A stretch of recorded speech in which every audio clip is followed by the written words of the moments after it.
The biggest SummerSlam of all time is right around the corner, and it's time to make my predictions. As you guys know, this is a big event. It is one of the big three PLEs of the year. We have the Royal Rumble, WrestleMania, and now SummerSlam. It's one of those events that changes the landscape of the WWE as we know it. So heel turns, returns, debuts, all that kind of stuff is what we can expect to see at SummerSlam. It's the first ever two-nighter. And before I get into the matches, I just want to talk about the fact that Cardi B is hosting this, and we haven't heard from her or seen her or had a promo or anything in the last couple of weeks. It's so forgotten about. I honestly don't know if she's actually even hosting anymore. Is she? I feel like I haven't heard about it. Anyways, I have a random prediction. I think Cardi B is going to have a match and or a segment at least with Chelsea Green. I can totally see that happening. Maybe a nice slap. Maybe they actually do have a match on night one of the event. That would be a lot of fun.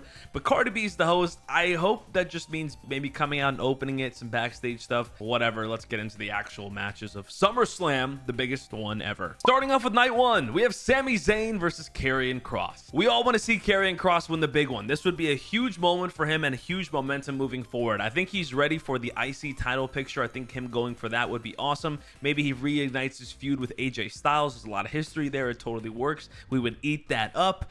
But we're not going to see that, are we? Sami Zayn is one of the front runners to win the Royal Rumble, and I think that all starts right now with a big win at SummerSlam. I can't see him winning the Rumble if he loses at SummerSlam. I feel like that just needs to be there. That momentum moving forward is very important, and I think he needs a big win. It kind of makes sense, especially when you can assume who the champions are going to be at the next WrestleMania. I think the possibilities are Roman, Punk, Cody, Seth, Jay, Gunther. There's a lot of ties with Sami Zayn there, so I could see that.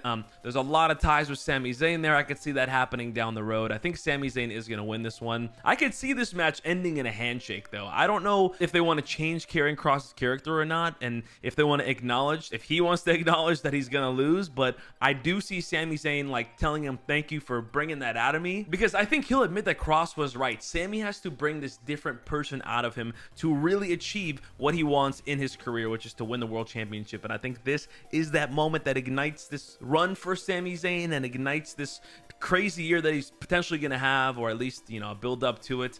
I have Karrion Kross losing to Sami Zayn. I don't love it, but I see it happening. Then we have Randy Orton and Jelly Roll versus Drew McIntyre and Logan Paul. I hope they make this match no DQ, because it would be cool to see some guitars flying around, some weapons being used, and it kind of takes some relief off of Jelly Roll having to do actual wrestling. We'll see if they end up doing that, but it's going to be fun, and I know the celebrity always wins the match. We've had the big celebrity spots before, and I think Jelly Roll doesn't need to win this. I really don't think so. I hate to say this because I'm a massive Randy Orton fan, but I do kind of see Randy Orton and Jelly Roll losing. I know it goes against the norm. I know it doesn't make sense, but I don't want to see Drew lose.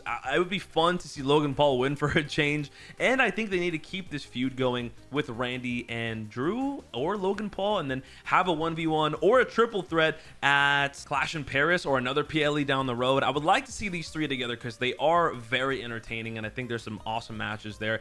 Unfortunate that they got looped into this, but again, let's take it for what it is. I think it's going to be a lot of fun. I think there's going to be a potential end of match betrayal where Drew McIntyre maybe kicks Logan Paul in the face, claymores him into oblivion, and then we do get a triple threat at some point down the road here, because these guys are all main event caliber guys, and I want them to be in big and important feuds. Then we have the Women's Tag Team Championship match between Raquel Rodriguez and Roxanne Perez versus Alexa Bliss and Charlotte Flair. Liv Morgan is coming back. The delusion strikes yet again, but this time I do feel like it makes a lot of sense. I think that SummerSlam is the beginning of the end for the Judgment Day as we know it. See Liv Morgan coming out, confronting Raquel Rodriguez, saying, "What the heck are you doing? Why are you teaming with Roxanne? What about me? Did you forget about me?" And that ends up costing them, and then Charlotte Flair and Alexa Bliss pick up the dub, which is super exciting for them. They're super over right now. I think we should strike while the iron's hot, and they will breathe a new life into the WWE Women's Tag Team Championship picture on both Raw and SmackDown. I would love to see that, and they'll be a big force moving forward, kind of similar to Bianca Belair and Jade Cargill with their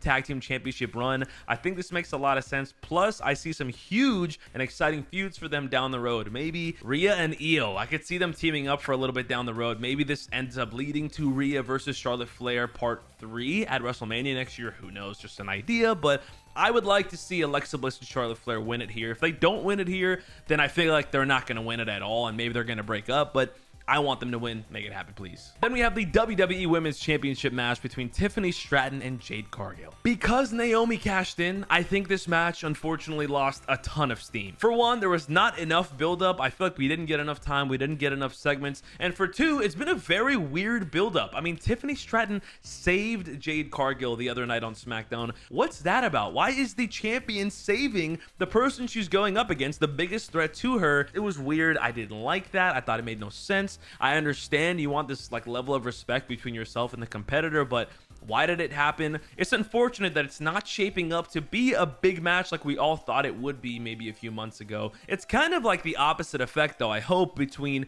Charlotte and Tiffany's match. So their build-up to WrestleMania I thought was great, but their match maybe not so much.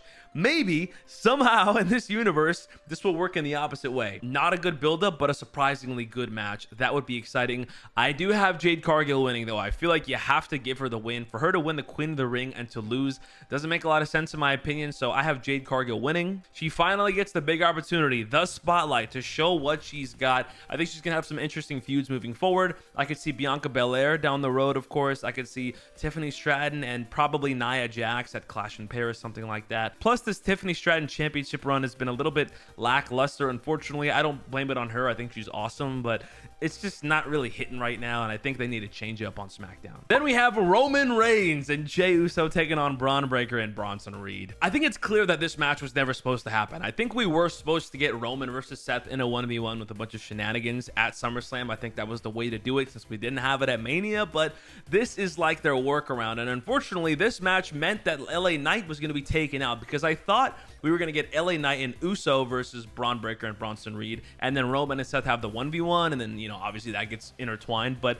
we're getting this instead. And I just do not see Roman Reigns losing here, or Jey Uso. Listen, I love Bron Breakker and Bronson Reed. I actually really enjoy them together as a tag team. I enjoy that little faction or whatever they have going on, but they're not going to beat Roman. Are they? If they do, great. And I want to see them absolutely be forces to be reckoned with moving forward. But I just can't see Roman and Jey Uso losing right now. Now, I do think LA Knight could be a part of this match. I don't think Roman and Jey need LA Knight, but just to throw them in, just to give that pop, I think would be exciting for SummerSlam.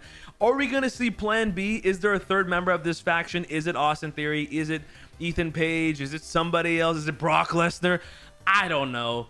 I would also love to see that, though. That would be awesome. And I think depending whether or not Seth Rollins is actually hurt, having a third member would be very interesting in the storyline. Because if Seth is actually out and he doesn't cash in and we don't see him, then I want to see a third member. If he is cashing in, then we don't need to see that. But this is going to be really interesting. I think it'll be a fun match. I don't really know what to expect. I don't think it's going to move any needles unless we see a new member. But I have Roman and Jey winning because, of course, they're not going to lose. And probably Bronson Reed taking the pin. And to end night one, we have the World Heavyweight Championship between Gunther and CM Punk. But I've come to the conclusion Seth Rollins is actually injured, or at least they're not going to pull the trigger because maybe it has become too predictable now. I think CM Punk is going to get his moment, and it's going to happen here. And because Seth Rollins is actually hurt, I think he can't hold up his word of never allowing CM Punk to be a champion in the WWE. So you're lucky I was hurt, yada, yada, yada. I would never allow that to happen. But this will breathe new life in the World Heavyweight Championship picture on Raw. Maybe LA Knight gets a chance here. Maybe Sami Zayn gets a chance here. Maybe Jey Uso gets a chance here. I don't know. But I see night one ending with CM Punk with his hands raised high, the belt over his head, pyro going crazy, confetti, and an amazing night one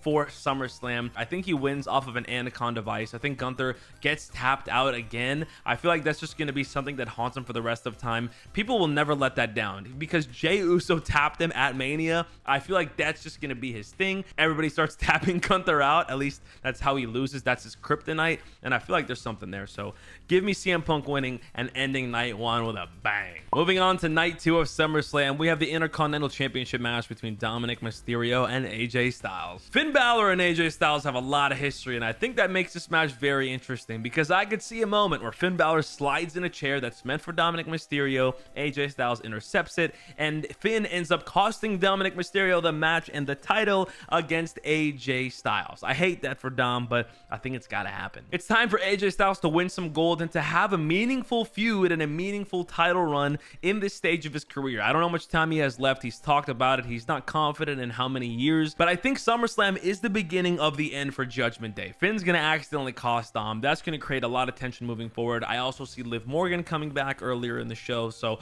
I think a lot of things are going to get crazy real soon here. I could see Dom accidentally costing Finn the tag titles down the road, and then maybe to make it up to him, he gives him an IC title match with AJ Styles down the road, and then he costs him there on purpose, and that's where it all goes to hell. I think that would be fun, but I would love to see AJ Styles as champion. I think he has some awesome feuds lined up ahead of him. Maybe Penta, maybe El Grande Americano, whoever the heck that is. Maybe Karrion Kross. There's a lot of history there, and then of course probably Finn and Dom a few times, but I'm excited for what happens after this match. It's going to be great. Then we have the women's IC title match between Becky Lynch and Lyra Valkyria. I think Becky has done a phenomenal job with this title and made it feel really important, and she's been great, but I think the stars have aligned for Lyra Valkyria to win the IC title back from Becky Lynch and sending Becky Lynch into feuds with, I don't know, maybe Rhea Ripley or other people moving forward.